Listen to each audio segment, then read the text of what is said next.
Assalamualaikum warahmatullahi wabarakatuh. Perkenalkan, nama saya Sahara Nur Apriliani dari kelas HK20E Universitas Nusa Putra. Di sini saya akan mempresentasikan jurnal yang berjudul Konstitusi Desa dan Eksistensinya dalam Regulasi di Indonesia, yang dimana presentasi ini merupakan mata kuliah dari Hukum Tata Negara. Baik, langsung saja. Yang pertama, pita dokumentasi terkait orisinalitas sebuah desa di Nusantara sebelum Indonesia dapat terlihat dalam coretan pena Van Vollenhoven dalam bukunya Stadtrecht Overzien mengatakan bahwa pemerintahan republik atau republik desa secara substansial telah ada sebelum Belanda masuk ke dalam wilayah Nusantara. Yang diceritakan dari masuknya kapal ke Belanda pada tahun 1596. Dalam buku tersebut terdapat frasa Republikeken yang oleh Van Vollenhoven diartikan sebagai suatu pemerintahan demokratis yang mementingkan kesejahteraannya rakyat yang bersifat asli dan otonom berdasarkan adat istiadat dan sistem nilai budaya masyarakat setempat, sehingga dapat disimpulkan bahwa konsep desa yang otonom merupakan sifat orisinil yang bukan termasuk penghidupan masyarakat setempat dan kesatuan masyarakat hukum Volksgemeinschappen yang menjadi cikal bakal terbentuknya suatu negara modern. Rentetan premis demikian memberikan garis besar bahwa sebelum terbentuknya negara modern, desa merupakan entitas sosial yang memiliki identitas dan kelengkapan budaya aslinya. Asli atau tradisi, pranata sosial lokal yang beragam, pemerintahan yang demokratis dan memiliki otonomi dalam mengelola tata kuasa dan tata kelola atas penduduk, pranata lokal dan sumber daya ekonomi. Kemudian sebutan desa sebagai kesatuan masyarakat hukum adalah Volksgemeinschappen, baru dikenal pada era kolonial Belanda, di mana desa memiliki pemerintah sendiri yang dikelola secara otonom tanpa ikatan hierarkis struktural dengan struktur yang lebih tinggi. Lalu konsekuensinya logis yang terjadi adalah dalam konteks orisinalitas lembaga pemerintahan dan ekonomi yang dibentuk bukan diatur atau ditentukan, atau juga inisiatif pemerintah di atasnya, melainkan berjalan secara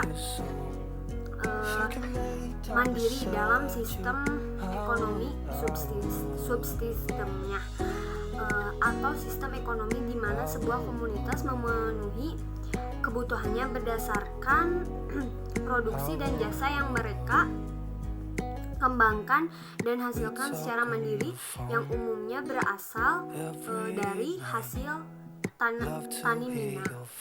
Baik, selanjutnya prinsip utama sebuah konstitusi paling tidak harus memiliki 4 fungsi penting, yaitu yang pertama fungsi limitatif, pembatasan kekuasaan, yang kedua fungsi integratif, yang ketiga fungsi protektif, dan yang keempat fungsi transformatif. Selanjutnya kita beralih ke pembahasan, yang dimana timbulnya desa diawali dari adanya seseorang yang mempunyai pengaruh besar sebagai katalisator sehingga dapat menggerakkan banyak orang untuk menjadi pengikutnya.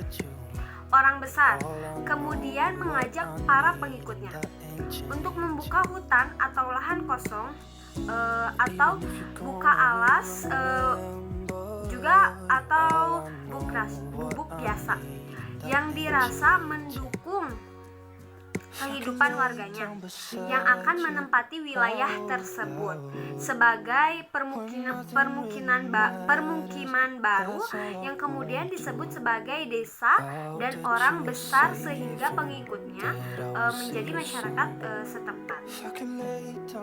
Lambat laun posisi orang besar sebenarnya dapat dikatakan sebagai seorang tokoh founding fathers dalam pembangunan dan awal mula eksistensi dari sebuah desa. Sang tokoh setelah membangun dan membentuk desa, ia cenderung akan jadi kepala desa pertama yang dibantu oleh kerabatnya. Lalu di beberapa tempat di mana kita mendapatkan sumber-sumber adat yang tertulis, seperti misalnya di Lombok atau di Bali, fungsi utama mereka secara umum terletak pada pernyataan-pernyataannya yang bersifat perspektif.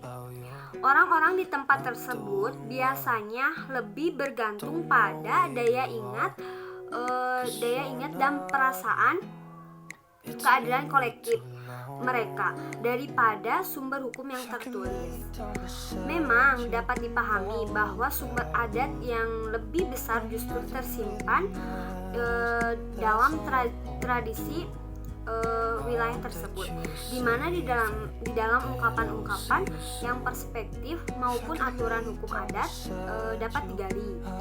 Karenanya banyak pihak menemukan bahwa informasi lisan dan adat justru lebih kaya ketimbang sumber tertulisnya.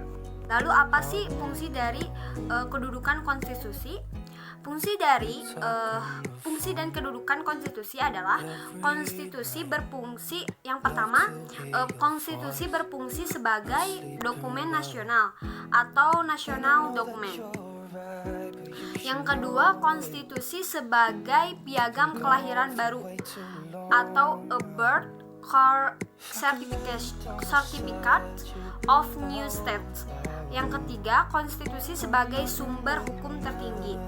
Yang keempat, konstitusi sebagai identitas nasional dan lambang persatuan. Dan yang kelima, konstitusi sebagai alat untuk membatasi kekuasaan. Dan yang terakhir ada kesimpulan, yaitu perspektif atas konstitusi desa di Indonesia telah memperoleh eksistensinya melalui dalam peraturan perundang-undangan di Indonesia, yaitu melalui Undang-Undang Negara Republik Indonesia Nomor 6 Tahun 2014 tentang Desa dan Undang-Undang Negara Republik Indonesia Nomor 9 Tahun 2015 tentang Pemerintahan Daerah, yang telah menggulir semangat atas nilai-nilai hukum yang bersifat sistonik sebelum negara ini bernama Indonesia. Pola demikian secara kontekstual ini terlaksana pada tahun 2014 sejak terannulirnya prinsip rekognisi dan subsidiaritas melalui UU Desa. Dalam perkembangannya, konstitusi desa tetap menjadi sebuah unsur yang memberi atau yang mendasari perubahan akan hukum terhadap perkembangan dalam sebuah komunitas. Hal demikian dikarenakan sifatnya konstitusi desa yang lebih fundamental. Ya, mungkin itu saja yang bisa dapat saya sampaikan. Kurang lebihnya mohon dimaafkan. Wassalamualaikum warahmatullahi wabarakatuh.